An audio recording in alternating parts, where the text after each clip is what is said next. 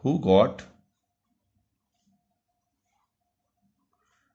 30% of votes is defeated by